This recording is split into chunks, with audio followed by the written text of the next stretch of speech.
estamos começando a conversa de redação com a participação do Eduardo Costa, do Júnior Moreira e da Rita Mundim. Você, ouvinte Tatiaia, também pode participar pelo WhatsApp do jornalismo, 99996-7074. 99996-7074. Você manda pra gente uma mensagem de texto com a sua opinião e o seu nome, o bairro, a cidade de onde você está falando.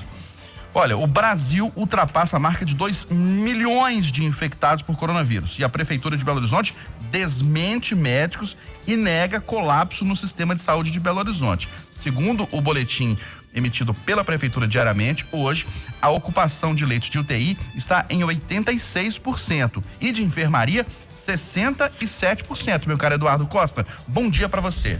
Bom dia para todo mundo, ótima sexta. Primeiro, em relação ao Brasil, nós somos mais um país a sofrer com esta doença que é fruto para muita gente, eu acredito nisso, do nosso próprio jeito de ser.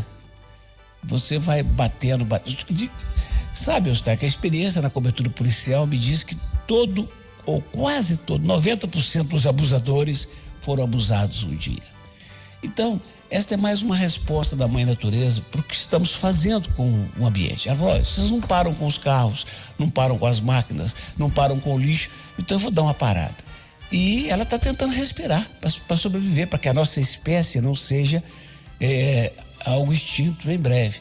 Então, chegou a nossa vez, estamos pagando um preço alto e, como se vê lá fora, é só uma primeira leva, né? Não significa, quando atingimos o tal platô e a situação melhorar um pouco, que acabou. Enquanto não tiver vacina, enquanto tiver remédio, esse penar vai continuar. Então, não tem muito o que fazer, é procurar garantir meios necessários para que as pessoas não morram sem assistência médica. Agora, no que toca a Belo Horizonte, se tem algo que me incomoda, Eustáquio, nesta pandemia, quem acompanha o Conversa Geração todo dia já percebeu. Os caras falam assim: Eduardo Costa é otimista demais para a hora. Não, mas tem uma gente que gosta de ampliar o que já é grave. A doença é séria, nós estamos no auge, a doença é grave. Mas tem gente, 3 semanas atrás apareceu um promotor para dizer: vamos colapsar. E todo dia alguém fala: estamos no colapso, estamos no caos, estamos no colapso. Aí vem o governador do estado e dá os números. Se não estou enganado, 68% de enfermaria, algo em torno de 70 e poucos por cento de UTI. Sabe, não bastasse a gravidade da doença e a indolência e o despreparo do nosso setor de saúde, que é histórico, apesar do SUS, que é maravilhoso, e ele que está garantindo e segurando a onda.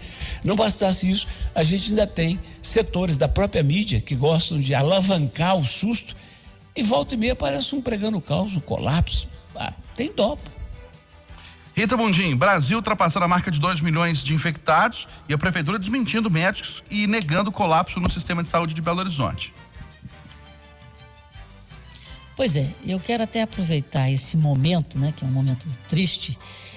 Eu tenho recebido um contato de uma médica de Pará de Minas, Zaira Palacios. Ela é do Rio Grande do Norte, mas está aqui em Minas há muito tempo e é médica em Pará de Minas. Mas mantém um contato muito próximo com o pessoal do estado dela.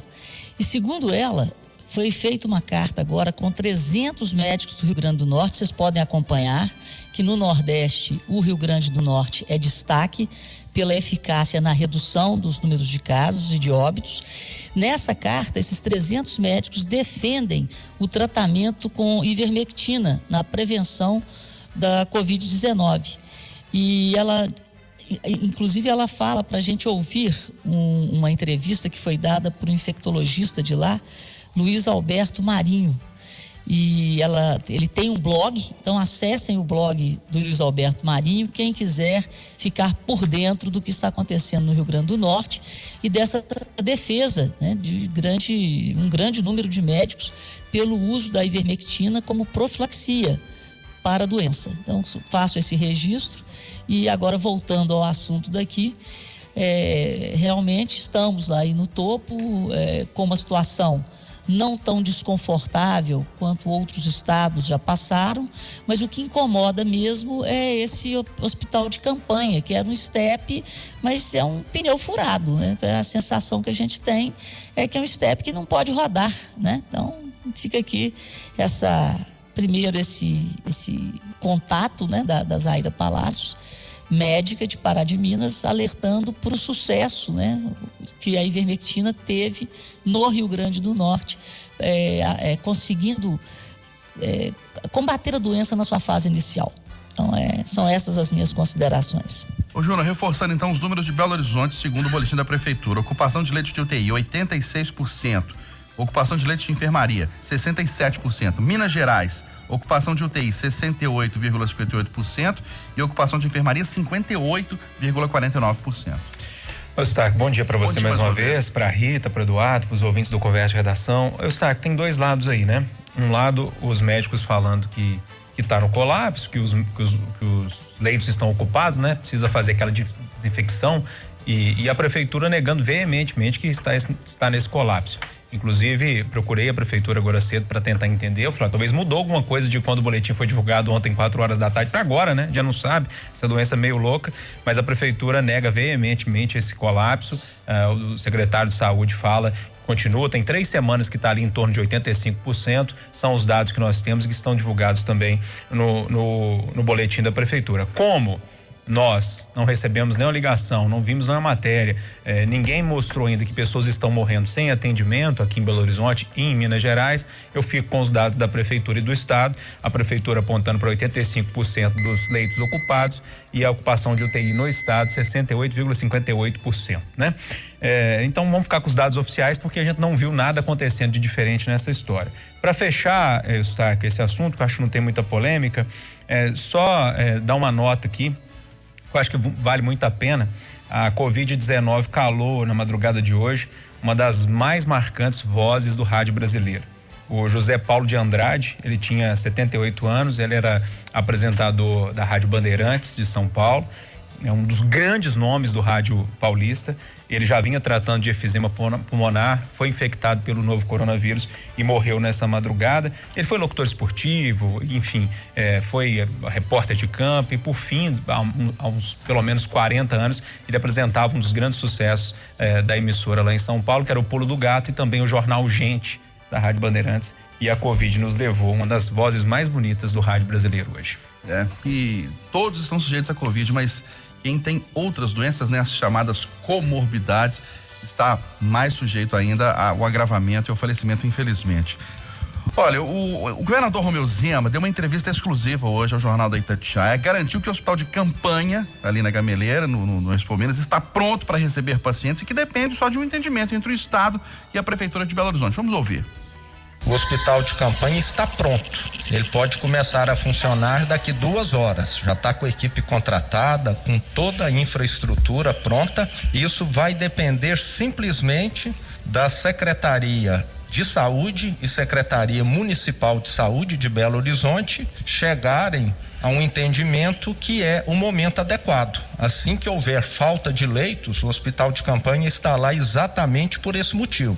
Nós temos de lembrar que a Prefeitura de Belo Horizonte tem gestão plena, ou seja, eles administram a sua rede hospitalar, e assim que eles falarem, nós não temos mais capacidade, ela exauriu, para a nossa Secretaria de Saúde, nós vamos estar disponibilizando esses leitos. Então, se o prefeito ou o secretário de saúde de Belo Horizonte ligarem agora e disserem que a rede em Belo Horizonte não tem mais capacidade, o Estado abre o hospital de campanha? Abre o hospital de campanha ou indica algum hospital da FEMIG que possa estar absorvendo. Lembrando que nós ainda temos vagas em hospitais do Estado. Aí vai depender do que for a melhor alternativa naquele momento.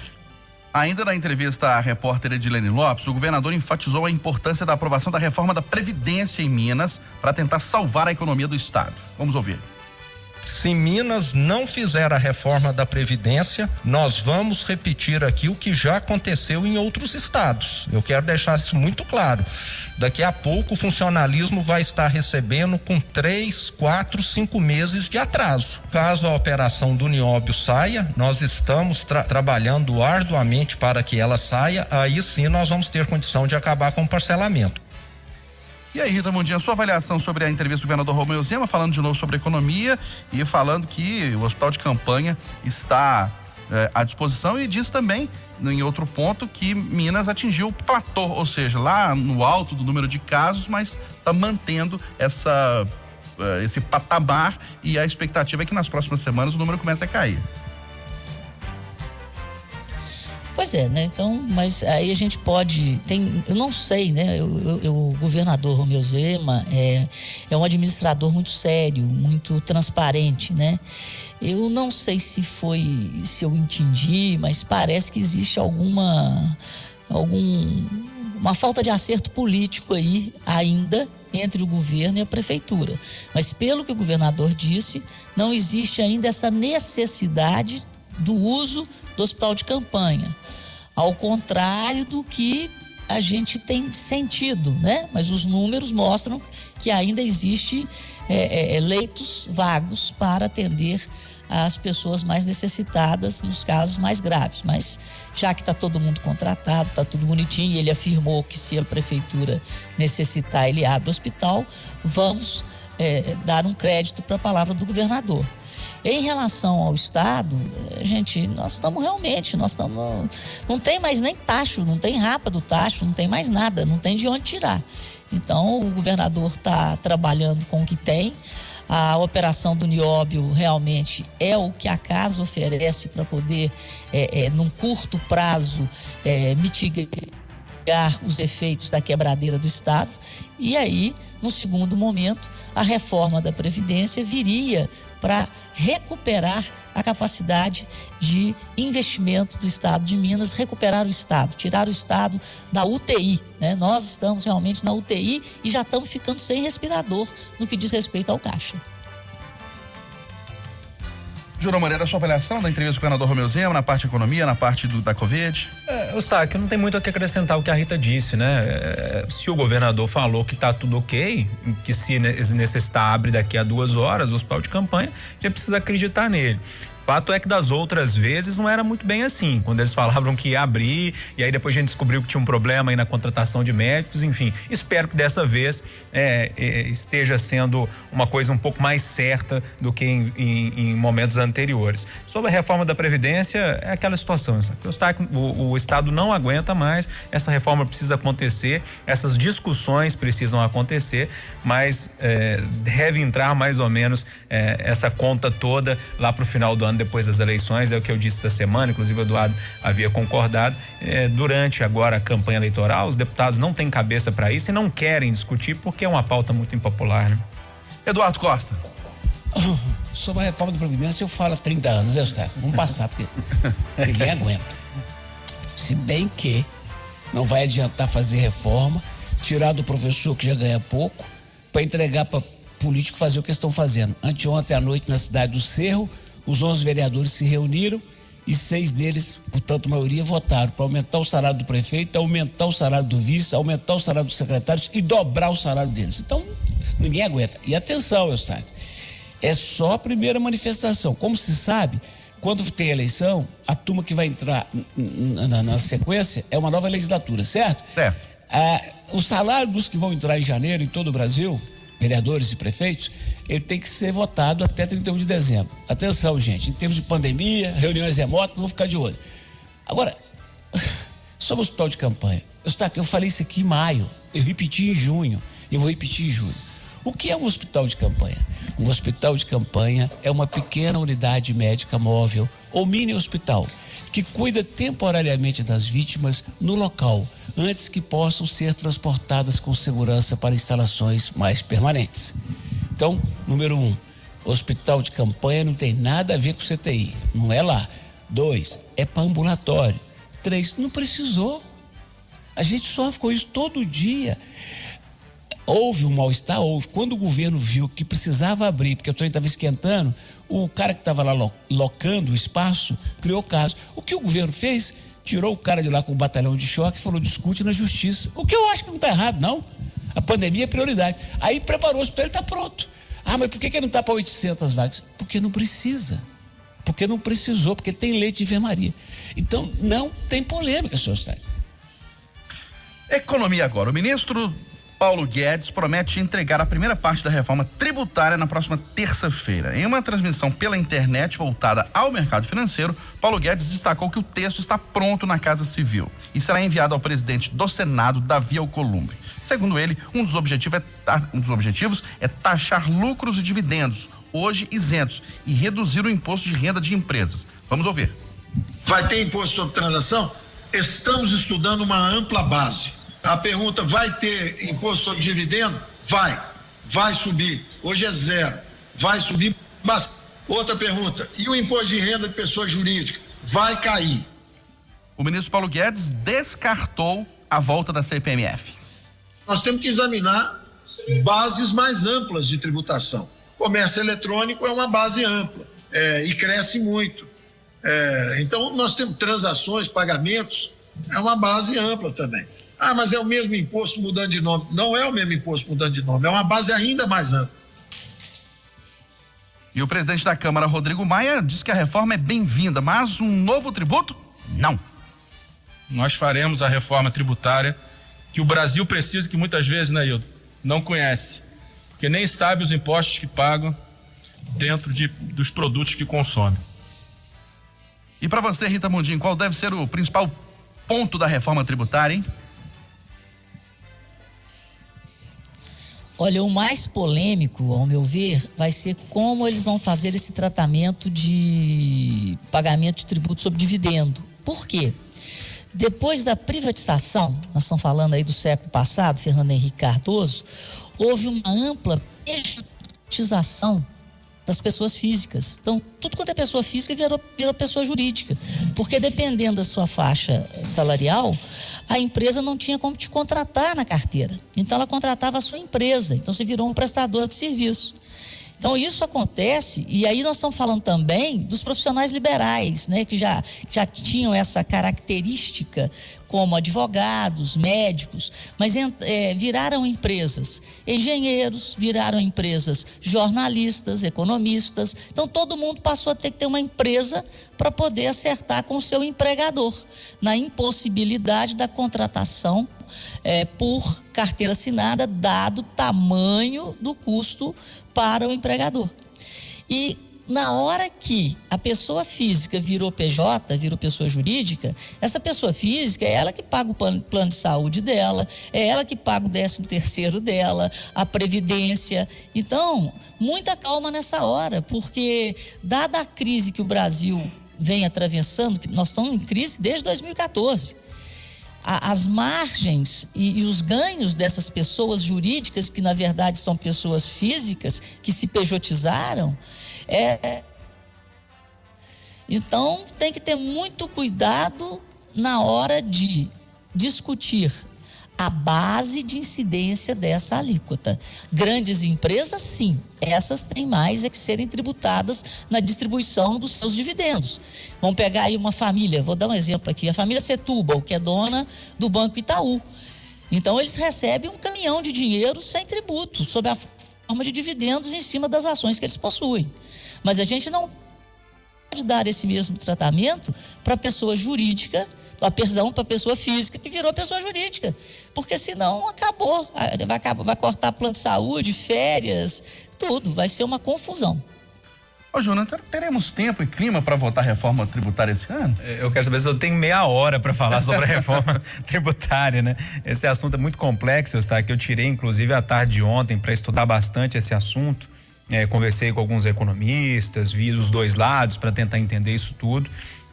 Basicamente, para resumir a história, tem 3 propostas na mesa, né? Uma no Senado, uma na Câmara e agora essa que deve chegar semana que vem pelo ministro Paulo Guedes. A grande discussão está em cima mesmo dessa questão desse imposto sobre transações, né? Que o ministro não quer chamar de nova CPMF, mas é basicamente um imposto como funcionava a CPMF, e também essa questão de lucros e dividendos, né? E também heranças e grandes fortunas. Vamos ver como é que isso vai caminhar. O que eu consegui apurar até agora, que o que mais agrada ao Congresso é a reforma que está tramitando na Câmara, que seria de agrado do Rodrigo Maia, mas muitos estão apostando numa fusão de várias propostas ali, a do Senado, do Guedes e a da Câmara, para que essa votação ocorra, porque há uma boa vontade no Congresso para que essa votação aconteça. Eduardo, vou te perguntar, igual eu pergunto sobre o metrô 381 e anel rodoviário, reforma tributária, agora vai? O que eu gostei foi que o Guedes falou ontem que só sai do governo se for abatido a bala. Ele pode sair lá não, que ele desanda de vez. Eu confio nele. Eu tô com ele em tudo. Mas eu tô com o Rodrigo Maia em uma pequena frase. Mais imposto para quem já paga, não. Cria para quem não tá pagando. Vambora então? Bora. 8h58 em Belo Horizonte, final da conversa de redação, final do Jornal da Itatiaia, primeira edição desta sexta-feira. Apresentação, Aline Neves e Eustáquio Ramos. Vem aí o Assinantão, ótimo dia a todos!